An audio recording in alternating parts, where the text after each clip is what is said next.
Здравствуйте, добрый день. Вот сейчас я поменял колеса на зимние, и у меня одно колесо бьет, не мог понять из-за чего. Оказывается, так как алюминий с железом они не дружат, здесь вот была полоска от диска, и вот здесь был налет. Вот. Просто когда переставляли в сервисе, они не посмотрели, поставили. Надо было вот это все вот почистить. Я вот взял такой круг и вот так круговыми движениями.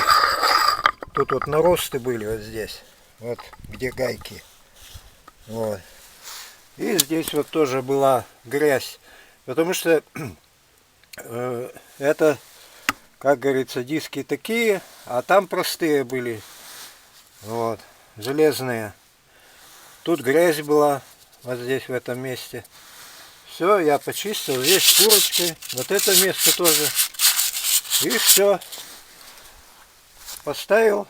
Все нормально. Сейчас опять снял, проверил. Ну, вроде все. Видите? Вот. Тут надо еще вот здесь вот оскоблите обязательно грязь. А то мы снимаем колеса снимаем. И заталкиваем их в гараж, и все. На этом все кончается. Вот, видите? И еще вот тут вот, видите, темный налет. Вот он. Вот, даже пальцем чувствуется, бугорок тут. Его тоже чистите. И колесо у вас подойдет. В общем, везде все просмотрите.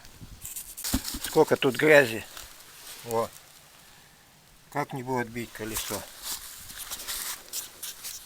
Я вот не обратил внимания. Ну что, не специалист. До свидания, всего доброго. Имейте в виду. Может, кому-то пригодится.